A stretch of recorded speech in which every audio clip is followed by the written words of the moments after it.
Hello, my name is Elise Depnou and I'm the moderator of this session. I'm a journalist for AFP and a consultant for the UNFCCC. These beautiful images you've just seen here were on biodiversity in general. The OECD has been working on terrestrial and marine biodiversity for years, and this film was realized in 2016. In this session, we will focus on marine biodiversity, but all these systems are interlinked. More than 80% of ocean pollution comes, in fact, from land-based pollution. Do any of you remember when, on World Oceans Day last year, Marcus Scheffer, a Brazilian surfer, narrowly avoided a collision with a fridge? A big white fridge. This is a guy who was used to spotting turtles and dolphins instead. Oceans are a resource we cannot repair. They are the very source of all life, ours included.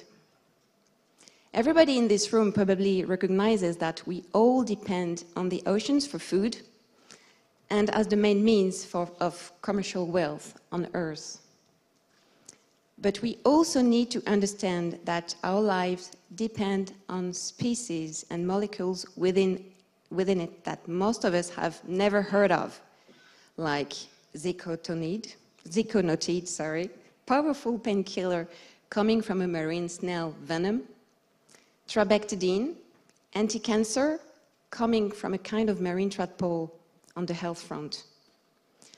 Oceans are also our climate regulators, providing what we call ecosystem services, like manufacturing oxygen, soaking up carbon dioxide, and host the marine species that do the same and generally go unnoticed until they disappear.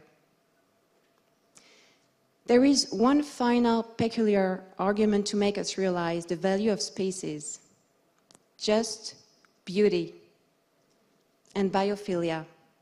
This innate need for a close relationship with nature. The human family has its back to the wall, and unlike climate sciences, there is still no oceans community with such a structure and framework. In other words, biodiversity is a unique opportunity for activating a valuable tool: multilateralism. We're going to show you some slides, not to drown you in statistics, but the numbers speak for themselves.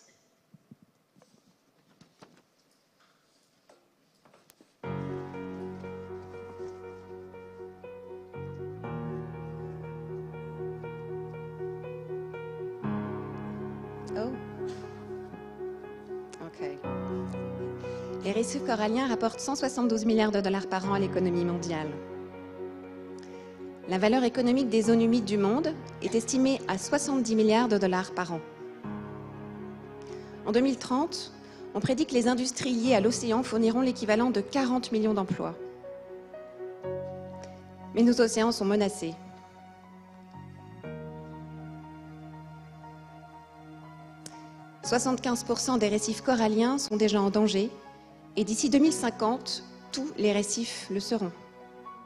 On estime que 300 000 oiseaux de mer meurent chaque année piégés dans des filets. D'ici le milieu du siècle, il y aura plus de plastique que de poissons dans les océans, comme l'a souligné le secrétaire général de l'OCDE il y a 1 heure, ici même. En 2016, 31% des stocks de poissons étaient surexploités.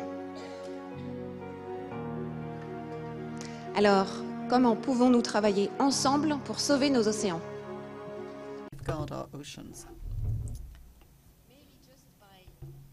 To the most legitimate people to talk about it. Mr. Anthony Cox, the Acting Director, OECD Environment Directorate. Lisa Emilia Svensson, former Ambassador for the Ocean, Sweden, Global Director for Ocean, United Nations Environment. Sean Frankson, co-founder of and Chief Digital Strategist, the Plastic Bank. Céline Charveria, Executive Director, Institute for European Environmental Policy. Thank you for being with us today. So, Mr. Cox, how can we better mainstream biodiversity across the political landscape so that marine biodiversity and the Convention on Biological Diversity gets the same attention as climate change and the Paris Agreement? Well, thanks very much, and good afternoon, everybody. I know it's a hard act to follow after President Macron and the signature of the two new countries to join the OECD, but thank you very much for coming to the panel session this afternoon. This is a question that we often get asked, or we have to often contemplate. Why doesn't biodiversity attract the same high-level political, financial engagement that we see in climate? And that's a really good question. And then I think in the answer to that question lies some of the seeds of the solution to putting biodiversity up at the top of the political agenda. If we have a look at some of the differences, climate is very tangible compared to biodiversity, which is very diffuse, very fragmented. Climate is global, whereas lots of biodiversity is very local or regional. We can easily measure the climate. We all know what 1 tonne of carbon looks like. We know how that is emitted, we value that and so on. What does 1 tonne of biodiversity look like? And one of the big things I think is that business leaders have seen more opportunity than threat in the climate agenda. They have grasped the challenge and they are in many cases moving ahead of regulators. So for these reasons we think that climate is often a lot easier to rally behind than biodiversity. But at the same time, climate seems to be on the ascendancy at the moment, but it wasn't always the case. Who here remembers Copenhagen? I don't think climate was really part of the feel-good factor there.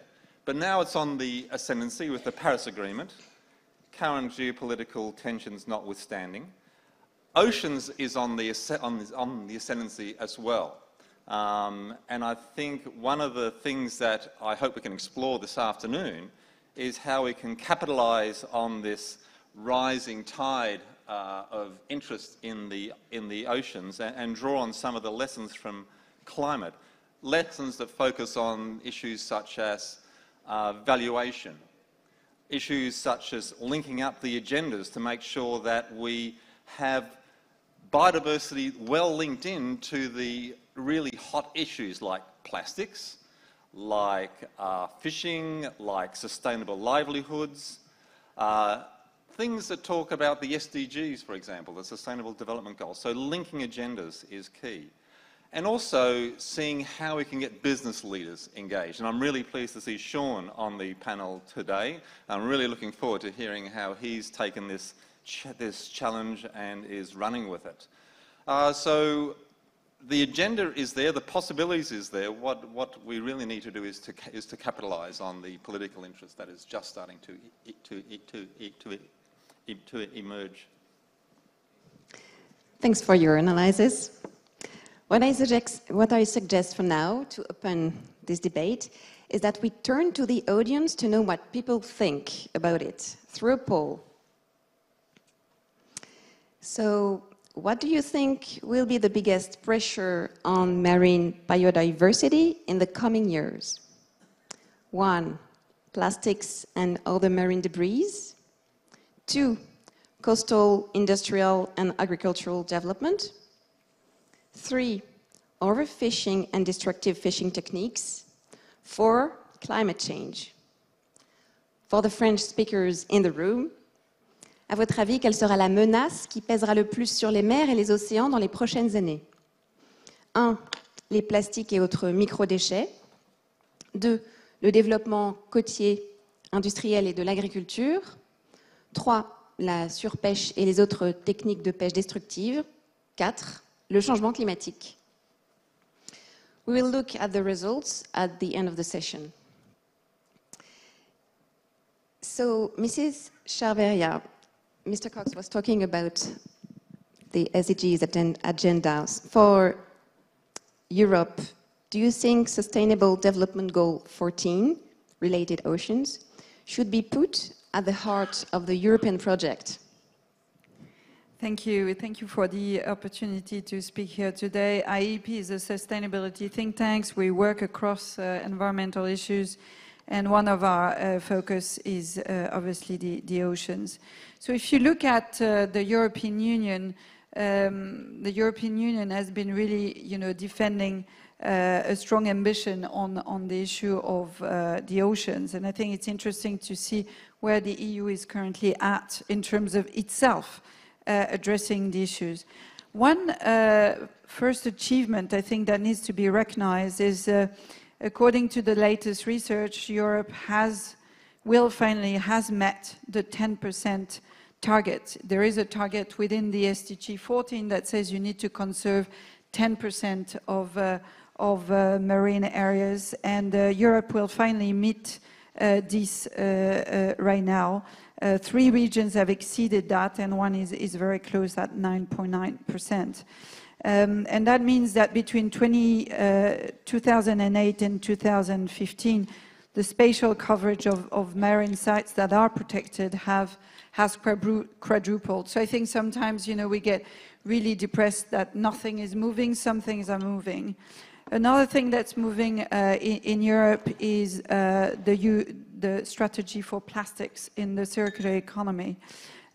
Europe produces 20% of the world's plastics, so it's a big actor on this issue. And we have the proposal which came out in the last few days, actually, for a new EU directive on single-use plastics. And that would target most of the single-use plastics that can be found in the oceans and the beaches. And it's about prevention, so significantly reducing the overall consumption, prohibiting certain products, and I'm sure that's going to be quite controversial. Cutlery, plates, straws. I can already see some headlines. Brussels, preventing us from having straws. Also looking at labeling, but importantly also about how you incentivize less use of single-use plastics in the industry in terms of food and beverage containers and packaging. And finally, making sure that you are actually recycling single-use plastics bottles. So in terms of what next and what more needs to happen, obviously still a lot. If we look at overfishing, the latest report from Eurostat says that they can't really draw conclusions. There are fewer catches right now, but it's unclear whether it's because of reduced fish stocks or policies to combat overfishing that are working. So there's still a need to improve data and knowledge, and that's been mentioned already. But also in terms of marine protected areas, obviously it's very important to have them, but you need to make sure they are managed so they actually reach their conservation measures. And you also need to go beyond that, because if you only focus on 10% but you don't resolve what happens with the rest of the marine areas, then for sure we will not reach what we want. And then finally, it's very good to have this new plastic strategy and the single-use plastics directive, but the devil will be in the details in terms of its implementation. Thank you. Mrs. Svensson, so how can we approach conservation and sustainable use in a more innovative manner and create new incentive models?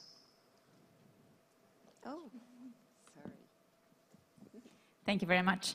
I just wanted to comment on the global scale of the problem. And as we have heard mentioned plastic today, and we have a UN Environment Have a Clean Seas campaign where we're really driving the awareness and the issue of plastic to public and to the private and to government.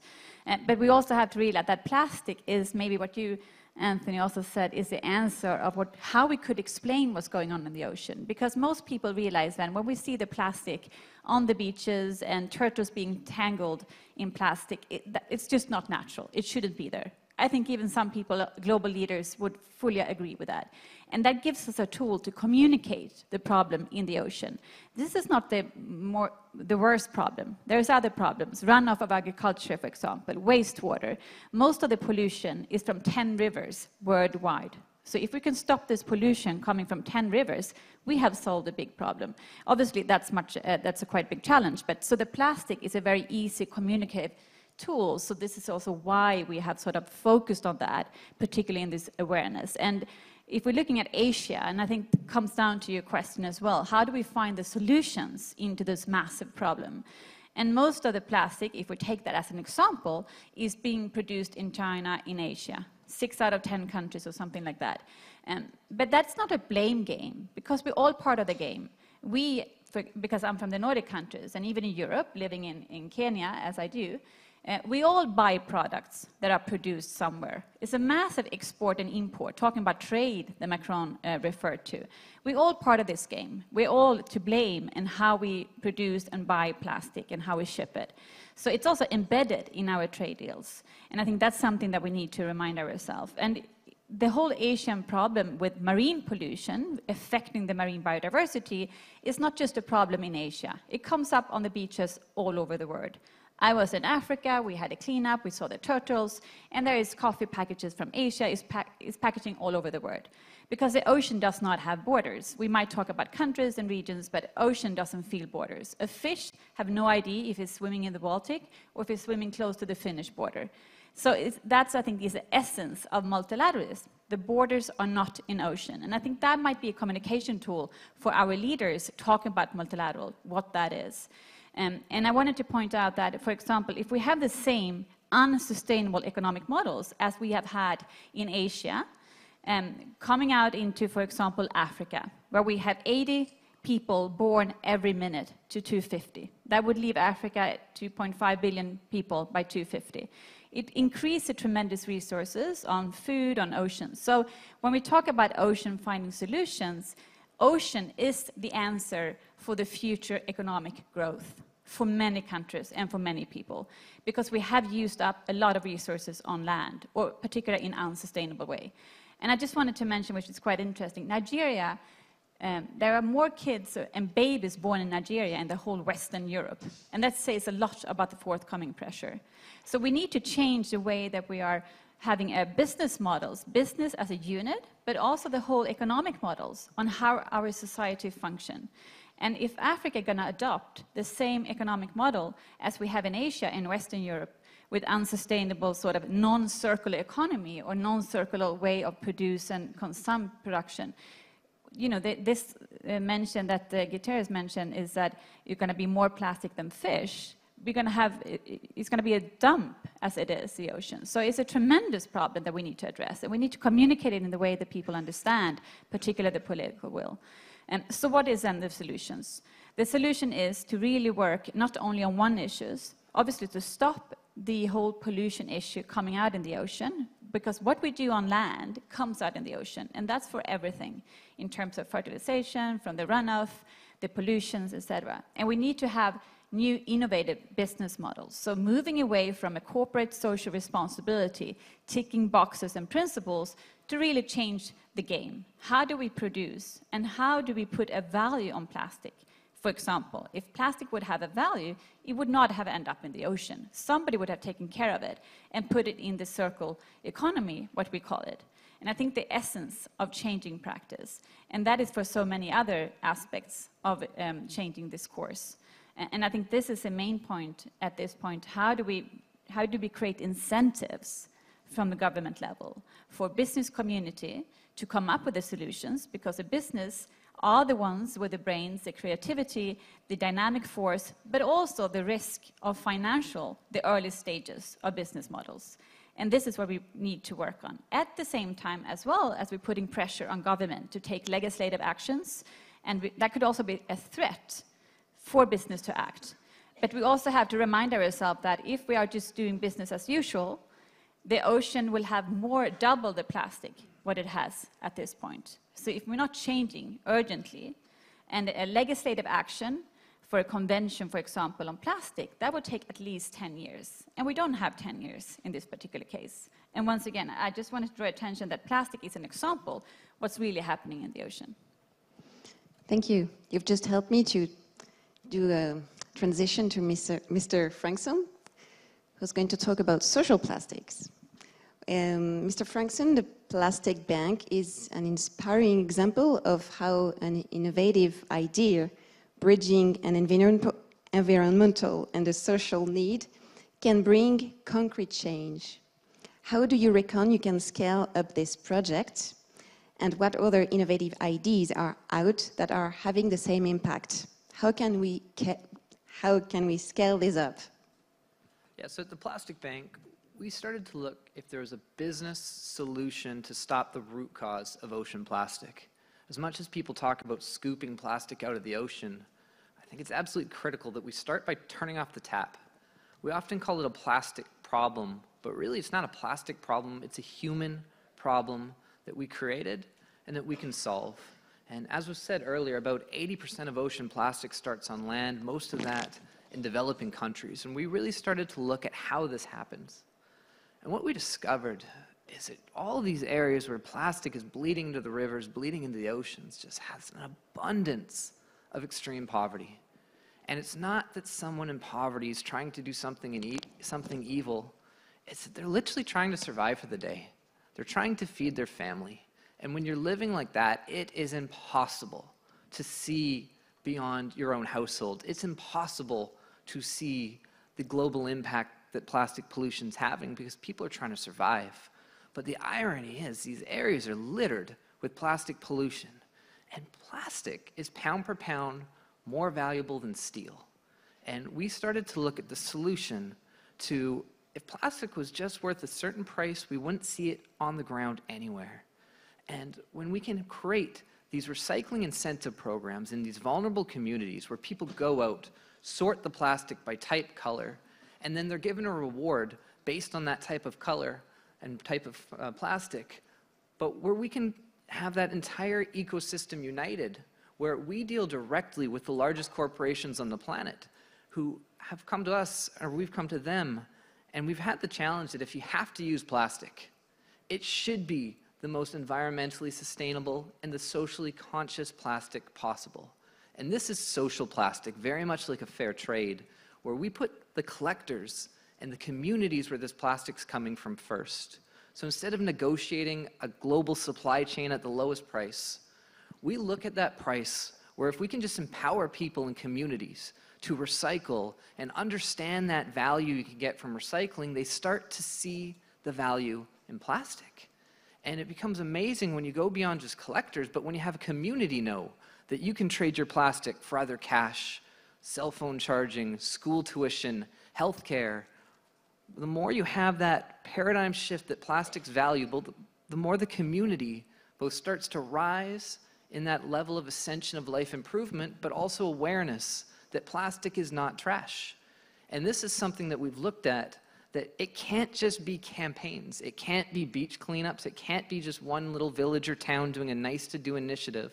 This has to be a globally scalable thing where we enroll humanity to be part of the problem or be part of the solution.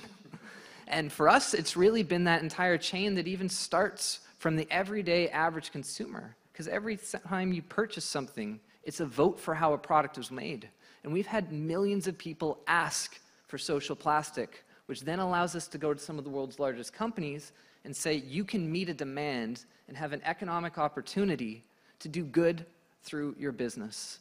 And this is where we have that chain of the consumer asking for it, the corporations meeting that demand, putting in that ethical, fair amount going to the collectors, which then brings in a dignified recycling in developing countries.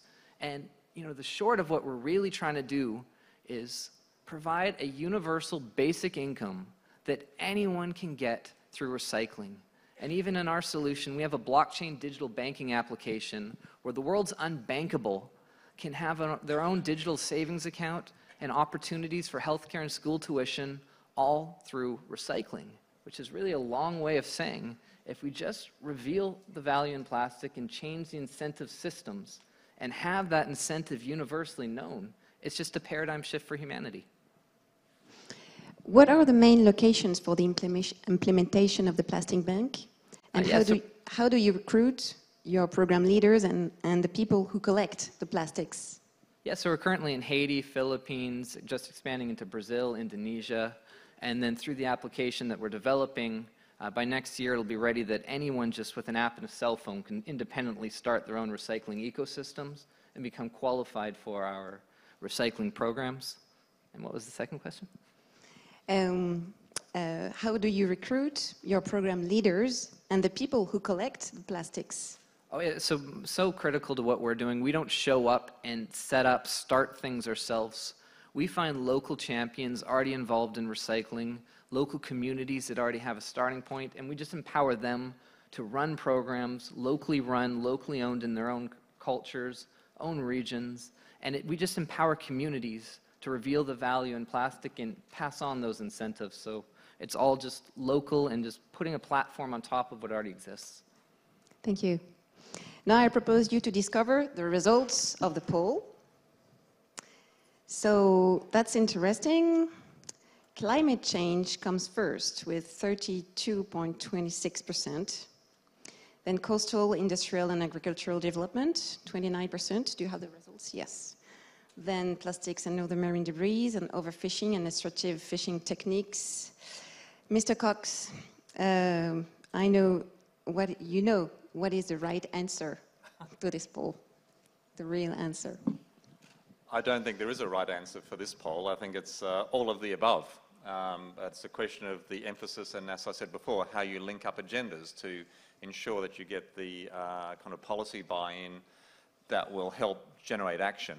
And policy buy-in is going to be generated by a number of things, and looking at the kind of business models, the new business models, as Sean has illustrated here, and how you can scale those up is going to be critical.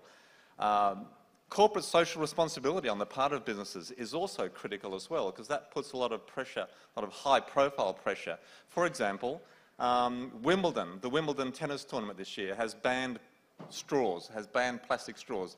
That's 400,000 plastic straws in 2 weeks that will not be finding their way into the landfill or into incineration or into the environment. That kind of corporate social responsibility is going to be critical to put pressure on the politicians to get civil society moving. And then governments have a lot of tools at their disposal. One of the big things is that there is no differentiated demand for virgin plastic and recycled plastic. They sell for the same price. We should be putting a tax on virgin plastic to reflect the environmental cost of their production and their use. I mean, that's a very simple thing that governments can do. And there's a whole range of other things: public procurement, recycled content standards. There's a whole range of policy levers that governments have at their disposal. So, and all these fit into these into these categories here. And we can go into some detail there. But I must say I was a little surprised that climate change got to be number one, but that's fine. As Lisa said, the oceans are 70% of the Earth's surface. They're a critical factor in the climate regulation. They are featured in the Paris Agreement. So, you know, this is a case of where the agendas are being linked up. So, Mr. Cox, one more question for you. How much does it cost to protect biodiversity and how to finance it? That's how long is a piece of string? That's a very good question. I think there are a huge number of estimates out there in terms of what the cost of protecting biodiversity is. There's, in fact, UNEP, and Lisa can probably answer this bit better than I, but they've done some work in the last few years putting numbers around 120 billion dollars US a year is needed to meet the SDGs on biodiversity, and we're spending, as was said in the slides beforehand, a lot less than that, around 8 to 9 billion a year in terms of protecting biodiversity.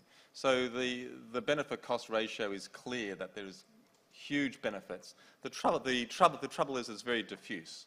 So the costs are borne by many, and the benefits are borne by many. There's no concentrated group that can harness all this. But there's no doubt from the work that's been done by OECD, UNEP and others that the benefit-cost ratio of public policy in this area is hugely positive.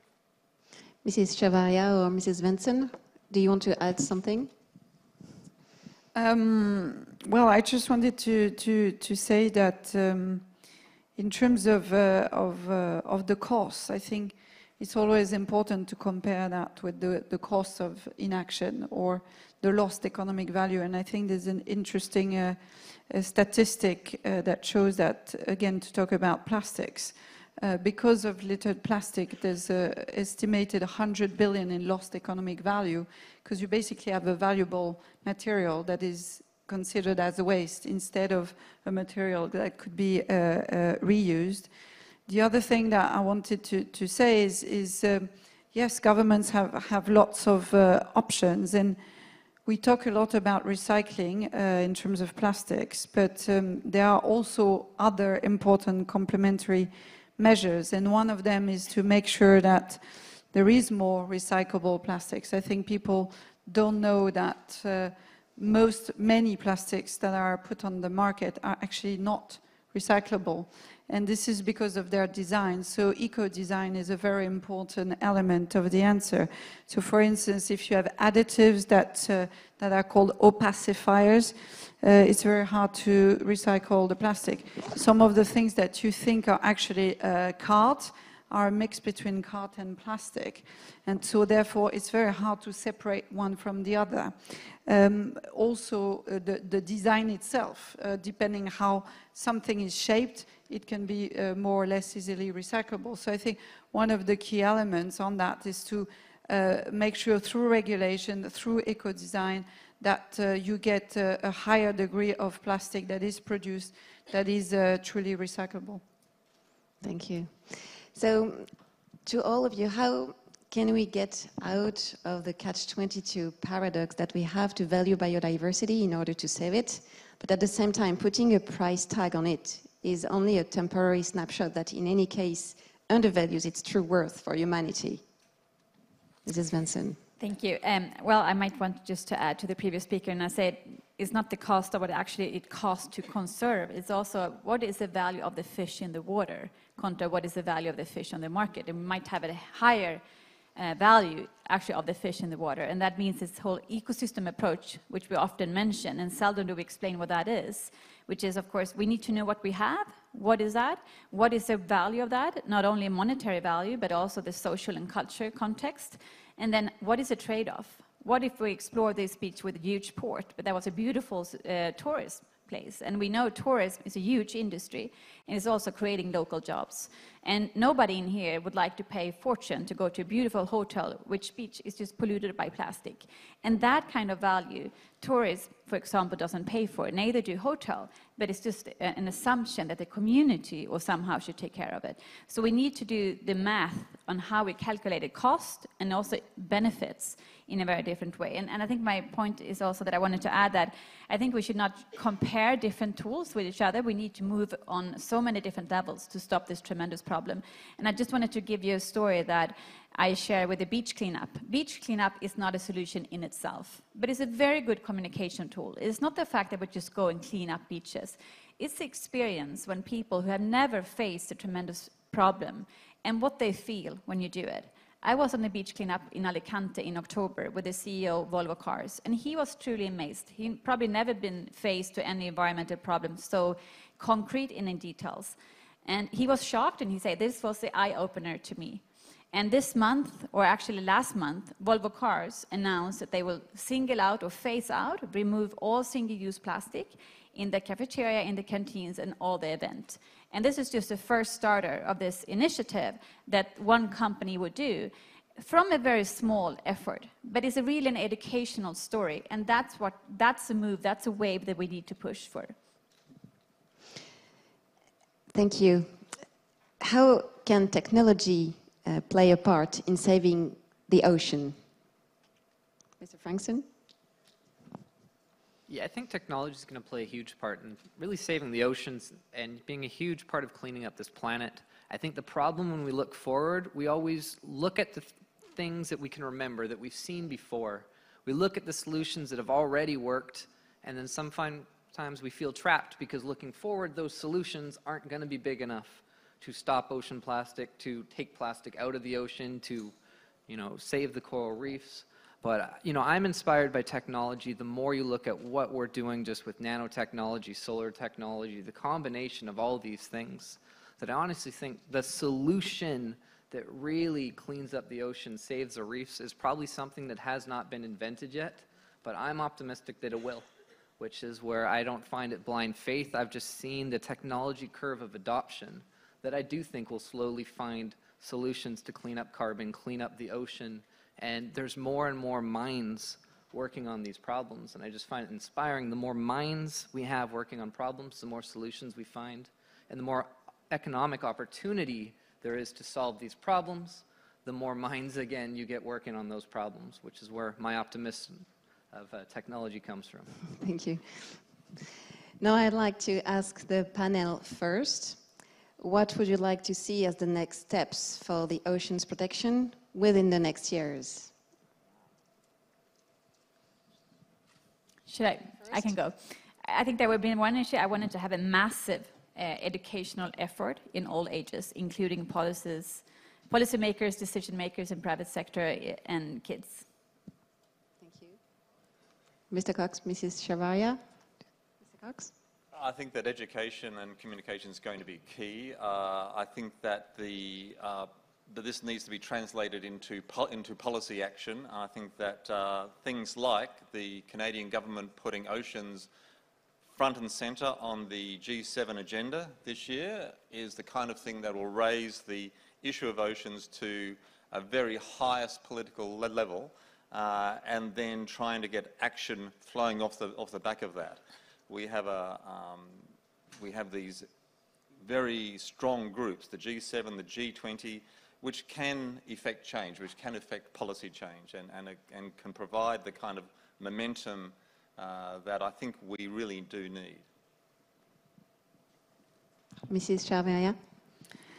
I agree with all of that. I would add maybe two elements. At the moment, the governance system for oceans is quite fragmented, so I think we need to figure out whether it's going to be a combination of what we've talked about or whether there's a need for a specific home. And President Macron mentioned the Global Pact for the Environment. Could that be one avenue where we make sure that there is a stronger home for the work on oceans? And the second thing I wanted to add is in terms of overseas development assistance. I mean, in the SDG 14, there's a strong element around small island states, and there are countries who very much depend on marine resources for livelihoods, and to help them have more sustainable marine resources, they will need support from more advanced countries. We studied, for instance, whether we could green taxes and subsidies in the Pacific countries. And there are solutions, but there are also some limitations, because some countries are extremely dependent for their revenues on the unsustainable use of some resources. So funding and solidarity within the international community is going to be also key. So money needs to be on the table. Mr. Frankson? Yeah, I don't even know if this is oversimplifying the way I see things, but sometimes when we look at government, we look at companies, we often forget it's all people. And, I really think what's the biggest impact we can have? There's this beautiful movement of awareness, a beautiful movement of people trying to figure out how to make contributions. And I think it can really be simplified that once we get to a tipping point where the average person is just trying to do more good on this planet and give more than they're taking, that transfers into people in government, people in jobs, people at corporations, and we can continue this movement where the average person doesn't want to do bad because it's no longer acceptable. And I think the more people push and inspire others to join that movement, the more some of these problems start to get a lot easier to be approved and easier to be solved. Thank you. So before asking the audience to react on this question too, a member of the audience asked if the panel could better explain biodiversity. Who starts?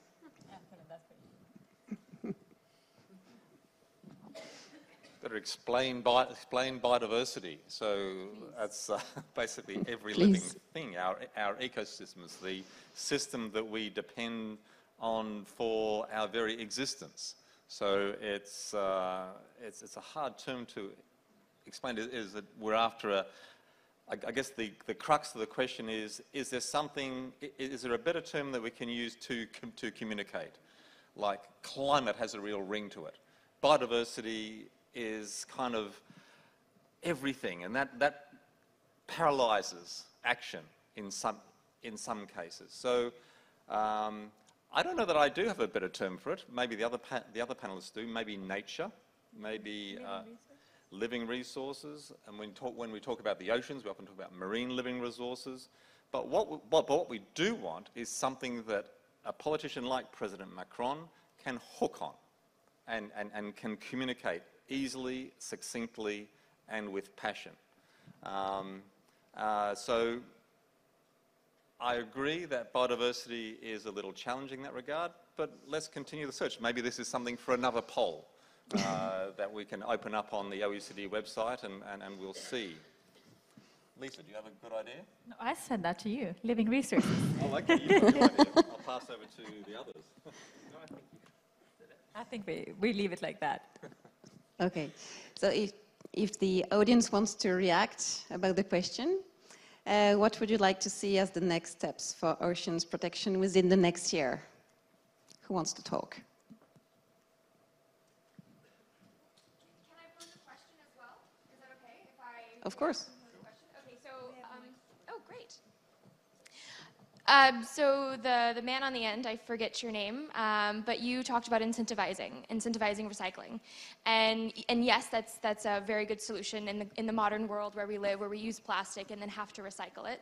But doesn't incentivizing recycling kind of incentivize the use of plastic, the production and the consumption of plastic, and so it further enhances, ameliorates the problem in a sense?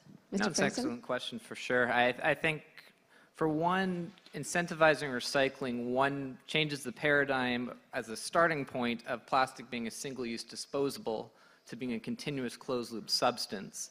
And what's quite interesting, I think actually in the developed world, developing both sides, once you become a little bit more aware of the impact of your habits, such as, yes, I will start recycling, I think naturally the steps I've seen in most parts of the world as I then start to reassess my habit of why wouldn't I just, wash the fork? Why wouldn't I just use a reusable bottle?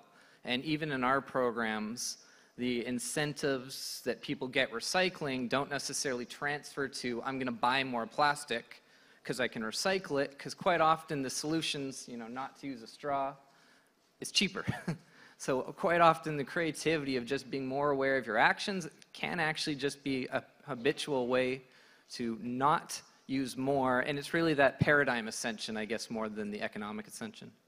Yeah, absolutely. And it's also like when people get offered waste that they don't want to actually take on. So for straws, you often go to events like Wimbledon and you just get offered a straw and you just accept it, but you don't know that it's waste that you're taking on. So what I would say for what I would like to see happen in ocean action for marine plastics is, I think governments have a lot of responsibility in this, and putting a tax on businesses to, as you were saying, incentivize the production of other things besides plastic, because if plastic becomes more expensive to use, then obviously glass is relatively cheap, we can use glass. So it's kind of changing that fundamental production and consumption line.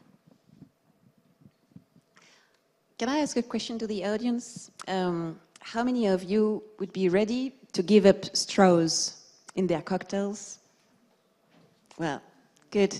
So talk about straws around you. And when you order a cocktail, or I don't know, when you are with your kids, even if he cries, you don't care. This is for the oceans. Please, don't take straws anymore. That's the first step. Another question? Hi, my name's Alice. I'm from a youth delegation from Australia. Very into reducing plastic consumption, beach cleanups, all of that. When I like to share my message of plastic reduction, I try to tell people that it's like going on a diet. So if you try to go cold turkey, you're just going to fall off the rails, that kind of thing. But if you just take it little steps, like day by day, that's when it kind of makes it easier. And also as well, not necessarily like a question, but in a response to your question before, sometimes I think about looking at like the warranty of the product, like with its plastic, if it's a single-use plastic, having a greater tax on that as well.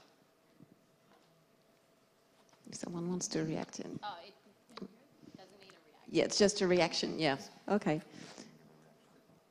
Anyone else? Two there on the right. Sort of following up on that one, I was just going to kind of comment that I feel perhaps more productive than pressuring consumers would be to pressure corporates and the large producers of plastic who do lobby our governments not to tax them on plastic and things like that, because obviously they have a vested interest in keeping their industry alive. So in a way, I do have a question for those from international organisations who need to toe a line with their the mandates of the organisation and, of course, the council members. So how do you go about pressuring governments to stop being so susceptible to lobbies from corporates? Thanks. There's no doubt that there is a significant political economy issue in any transition. We're seeing that particularly in the transition to a low-carbon economy. If you want an example of entrenched opposition to transition, trying to meet the Paris Agreement goals has generated a lot of business opposition in some areas. And there's also a lot of government resistance. There's a whole lot of carbon entanglement on the part of governments. Some 6-7% of government revenues come from the fossil fuel sector. Trying to replace those in a low carbon economy is going to be quite challenging. We have the similar issues in the transition to a circular economy. And when we say blithely, Wimbledon's going to ban plastic straws, that's 400,000 plastic straws, we kind of forget, we gloss over the fact that there are businesses behind that, there are people behind that whose jobs depend on it. We have to figure out how we bring those businesses into the transition story. We have to make them part of the solution and not set up opposition. Corporate social responsibility will take us so far, but trying to find real transition plans is going to be key. And at the OECD, we have a strong commitment, both as an organisation and as the Secretariat, to this transition to a circular economy. We have a strong work program that looks at developing the evidence around what the macroeconomic impacts of transition to a circular economy, focusing on what are the policy tools that we have in place and how they can be used to minimise the transitions costs, while meeting our goals. And as a secretariat, as an organisation, you saw yourself as you came in, you were given a plastic bottle rather than having to refill, and then we'll recycle that. We've got water fountains in all our conference rooms now. So there are things that organisations can do. There are things that our member countries are doing as well. Can I just, as a United Nations environment, obviously we work with the governments, and we do have this Clean Seas campaign, and we have around 43 countries that signed up to it. And we are pushing governments to take action. Some of them are putting a ban on single-use plastic. There is other countries that are doing other efforts. So there's various between the countries, and I think it's important to emphasize that there's just not one solution. There is very different, and I'm from an island in Sweden. We actually use plastic to recycle plastic. So there's a huge consumption of plastic for this whole recycling. Whereas when you live in Kenya, you don't want to use any plastic because they mostly end up on the landfills. So it's very, very different. But as we speak, we just finished 3 days in Nairobi in Kenya on having 80 countries discussing about options. What are the options for different countries, and compiling that in a report. And all this will be transparent and posted on the websites. Yes. So hi everyone, I am from the Italian mission to the OECD. I was actually surprised by the fact that the big elephant in the room wasn't really brought forward in this debate, like, for example, the withdrawal of the USA from the COP21 agreement. And like quoting Mr. Trump, COP21 wasn't actually doing Americans' best interest, and it's his take to say that he will probably renegotiate the deal. And I was wondering what experts in the panel were thinking about that. Plus, I had a comment to make. We're all thinking about, let's say, a value in monetary terms. So when we attempt to monetize something to give incentives to actually get some things implemented, then we also forget sometimes that there's a sort of commodification process in this way. By giving value to a fish in monetary terms, we kind of render it a commodity. So I'm not actually against this sort of things morally, of course, but I think we should also emphasize the role of education, maybe on the respect of nature, tagging along with, of course, like the various measures that incentivize the business models in this case. Thank you. Well, it's a session about oceans, not about the Paris Agreement, but I'll just respond quickly on that. It is regrettable that the United States has decided to withdraw from the Paris Agreement, and we all hope, as a global community, that they reconsider their decision at some point in the future. But what is really interesting is that no one has followed the United States in withdrawing from the Paris Agreement, and in fact, several countries have doubled down on their commitment and re-energized the Paris Agreement. And within the United States itself, there's a huge amount of action underway at the city and regional level that really does indicate that the train has left the station in terms of low carbon transition at the local level in the United States. Mrs. Chavarria? Yeah, I couldn't agree more. And I think we also, need to recognize that there will be also a post-Trump era at some point. And if you look at the history of the UNFCCC and many multilateral agreements, I mean, the US has always had a hard time with those fora. And it's not, it's not that before Trump, the US position was extremely ambitious on climate change. So I very much agree that, to me, it's going to have to be what I call trickle-up governance. It's going to come from local authorities, from businesses, and from society itself. I mean, one element around this issue of putting a monetary value, I mean, I think it is a useful tool, but it is only a tool. It might help those very difficult conversations you can have, for instance, around marine protected areas where you have different actors. You have people who are fishing, you have people who are part of the tourism industry, and others who are in favor of conservation. And I think it's one of the tools where people can, helps the conversation about, okay, how will you balance the different interests and how you will get to a consensus so that whatever solution is found is also going to be implemented and enforced by the different actors. So I don't think we should demonize it, but we should just see it as a tool.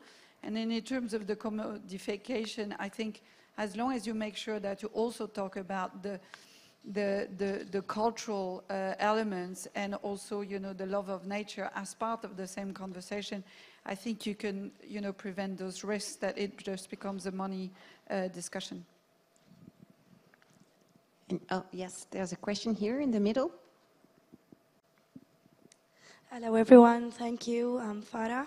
I'm a law PhD student working on ocean protection and climate change. And I have specialized master's degree on maritime affairs, so actually this has been my life for quite a long time. And I just want to make a first comment on what has been said. Even in the COP21, the ocean was left out in the agreement. So this just shows that it is marginalized, not even talking about whether the US stay or not. At the end, we added a small paragraph on the preamble saying that, yeah, we should work more about the ocean. But we are still far away from that, unfortunately. So we need to work more on that. And then I think also focusing only on plastic, I think it's kind of minimize what is really happening in the ocean. It's a very complex word. The problem is not within every activity. The problem is within the overlapping of these activities.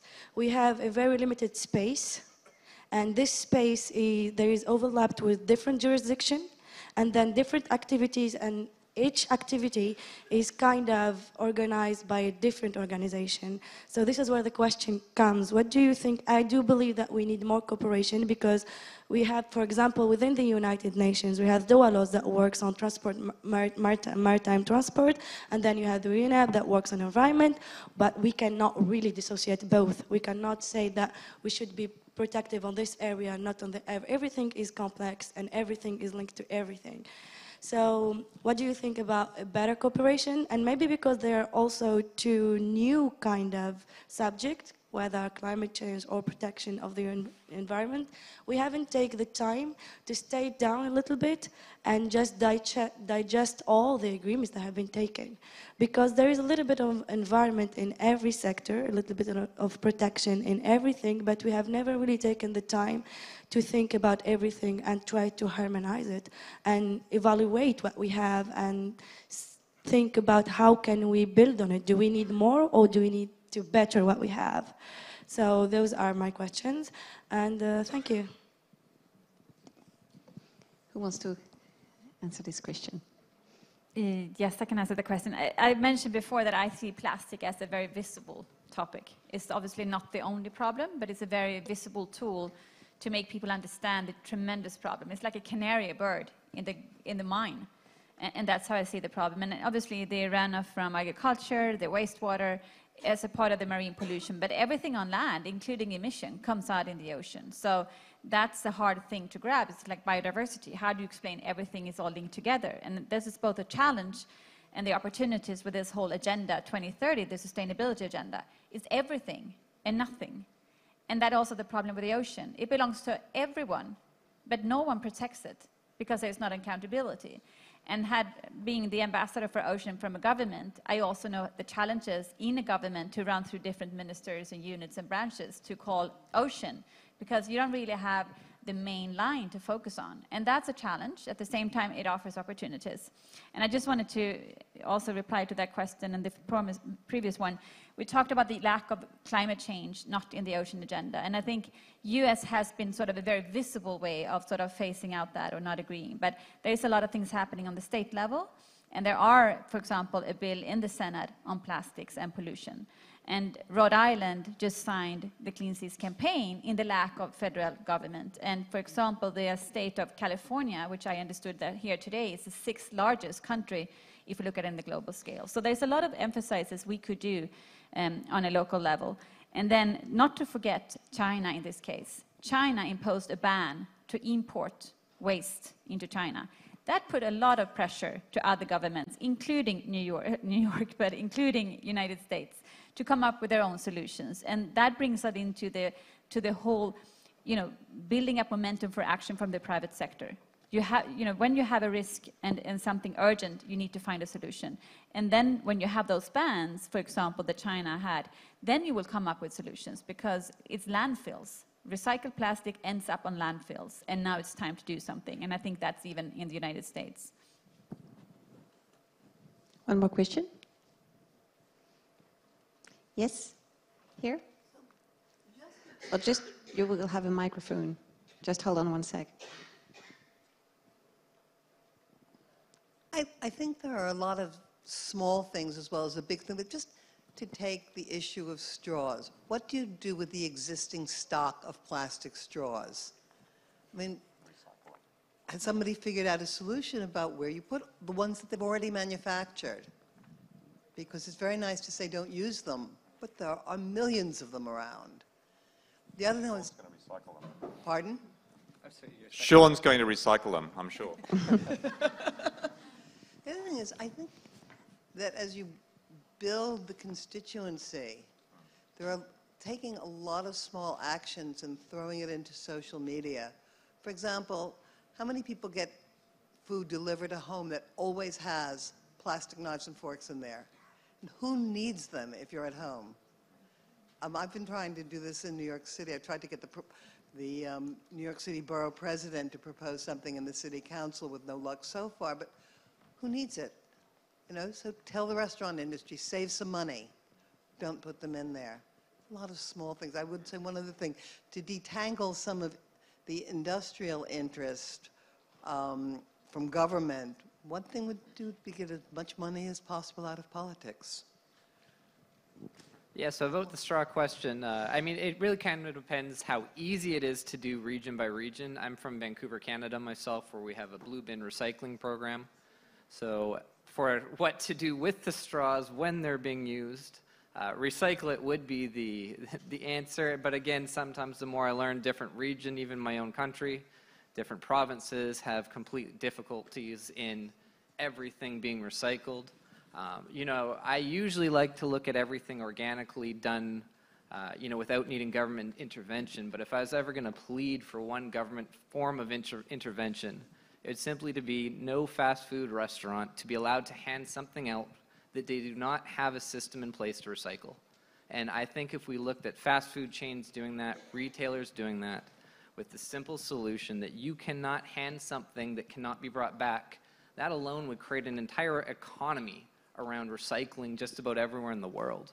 And I think there's definitely changes needed to be done before it can be done, but to me, the one myth that a lot of people do have with recycling is, and we've done this ourselves, is every type of plastic can be recycled when it's fully sorted by type.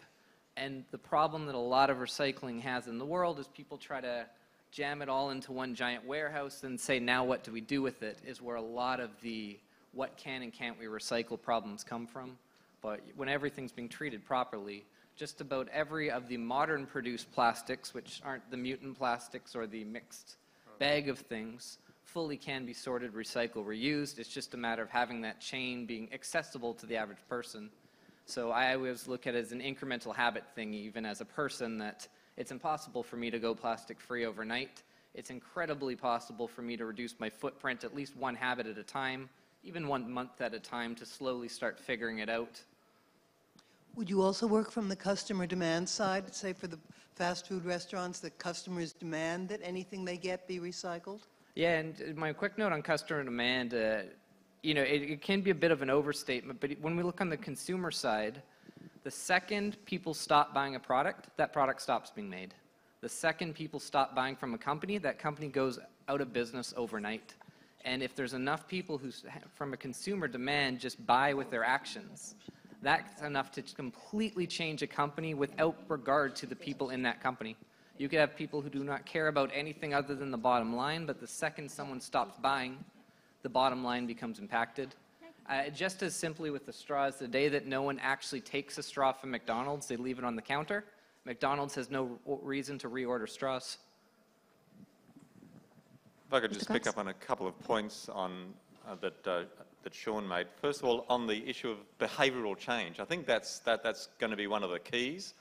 And there's a lot of work being done around the world and at OECD on behavioural economics and trying to just tweak the incentives. For example, when you order your takeaway for your fast food from Uber Eats or wherever, you would have to tick an opt-in box to get cutlery. So the default is no plastic cutlery. You have to opt into it. That's those kind of things that will make a difference. And just on the issue of the recyclability of plastics, I think there's still some way to go to ensure that we have a really strong view of the whole value chain of plastics. There's some work to be done in the sustainable design of plastics. Not all there's quite a few plastics have contaminants in them that mean that they're either very hard to recycle or impossible to recycle or very expensive to try and pull out those polymers. So there's some work to do to look at the design as well as the use and the disposal or recycling to try and close that whole circular economy loop. Mrs. Chaveria, do you want to react? Well, we were talking about consumers, but I think there's something that in terms of climate change was very important is when the financial sector started to really get involved and divesting from companies that they thought were clearly on the wrong side of history. And I think it would be really interesting to see how they can be really more brought to bear in terms of the biodiversity debate. And it might sound esoterical, but for instance, there are groups of investors that are looking at pollinators. But I also met a notation agency that said that the debt of a company was downgraded because if you rely on a resource that's going to become extinct, like anchovies, you know, would you really want to lend money to a company that's relying on something completely unsustainable? So I think trying to find a way to make that narrative to the financial sector and private investors on biodiversity would be a really important way forward that, again, proved really quite essential in terms of turning things around on climate change. One more question? Well, I was seeing that a lot of the conversation here was on the consumer side, but I'm very glad that Anthony brought the entire product's life cycle. And on that sense, it's true. I think that there's the part of the manufacturing, the chemicals that are being used into the process of manufacturing plastics. That's a huge area of concern that I think not only governments but business need to take into consideration.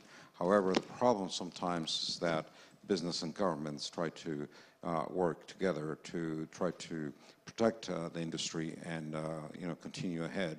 So what would you say to those governments that need to impose stringent regulations into the manufacturing of chemicals or the chemicals that are used in the manufacturing of plastics? And this will be no more question? Okay, just one more question, sorry. One. Is it, yeah? Did you want to answer that one? Sure. Oh, you want to? Yeah, sorry. My quick note on that as well, just as I've kind of been touting the consumer voting for how companies work, I would hope as we move forward that election campaigns and voting for, different parties also play into the campaigns that are willing to break those corporate ties and really do what the people want, not necessarily what the funding want. Might be a bit of an idealistic view, but the more that kind of thing becomes a voter issue is another way that it can be, the best way to win a campaign is to start doing good for the planet and deliver, and that's the kind of future that I hope to see. Okay, Mr. Cox? I think that's the point you raised is really valuable one, Manola. Getting the designers, the upstream companies engaged in this discussion is very important. We've just had in Copenhagen the last 2 days, there's been a global forum, an OECD global forum on sustainable plastics design, which brings together the policymakers, the regulators, the chemicals companies to try and think about, okay, how can we start taking a responsible business conduct type of approach to the sustainable design of plastics. And we just released a report, and I'll flag it here on improving markets for recycled plastics that goes into depth into how you can take a value chain approach to try and improve the market's operations for recycled plastics. The last question, yes. Yeah, thank you. I'm Lucy. I'm a trainee lawyer in maritime law and law of the sea, interning at the OECD. I have a question maybe for Mrs. Benson. Some negotiations are starting about a new convention on the ICES on biodiversity. Can you give us some insight of what are the topical subjects and what we can expect from this convention or this negotiation. Thank you very much for bringing that to attention. For those of you who don't know, it's called BBNJ. It's called Biodiversity Beyond National Jurisdiction. And it's an international agreement to what we call UNCLOS, the UN Convention of the Law of the Seas. And I have only 1 minute, so I'm going to be very short. But it has been almost 3 years in pre-negotiation about having a negotiation. And then that was closed. And then there was another negotiation or discussion about what the forthcoming negotiation is going to include, what sort of the modalities. And now the question is, what I followed last time is fishery is going to be included. That's not for sure yet. You have environmental assessment, and you also have the transparency and about genetic resources. And there will be a conference. The first conference will be this year. So it's a long process. And once again, when you have those government processes, it's another 10 years at least. And we know that the failure sometimes of government is that how do we make sure that it's implemented? And then what happens if we break it? So the enforcement. And it comes into my last point is, which is really related to this. I see sometimes protected areas of conservation as a failure of politics. Because if we were living in nature, in harmony with nature, of sort of sustainable usage all over, we wouldn't need to have any protected, closed off, no-take zone. So it's really something that we have to sort of fight with ourselves, and obviously the parallel is to have both sustainable use and protected areas for the long-term vision of living in a sort of a harmony. That was the question. That was the answer. That's the end. Thank you for joining us today. Thank you, Mrs. Benson. Thank you, Mr. Cox, Mrs. Shavaya, and Mr. Frankson. Thank you. Thank you.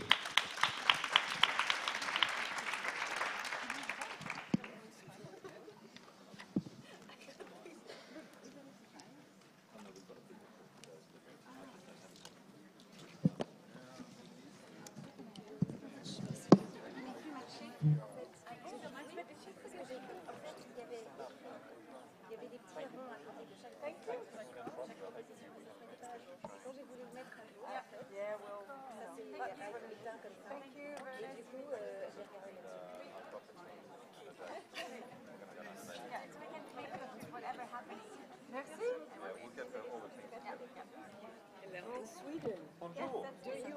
Do you work with the packing industry? Vous êtes très bonne à faire semblant alors, c'est très bien. Oh yes. Yes.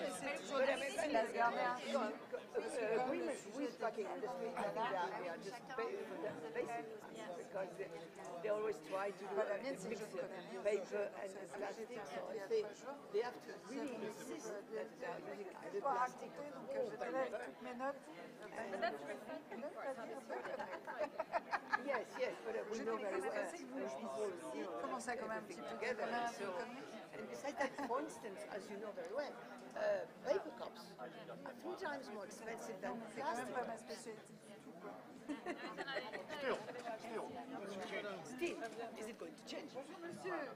Let's hope so. Anybody knows?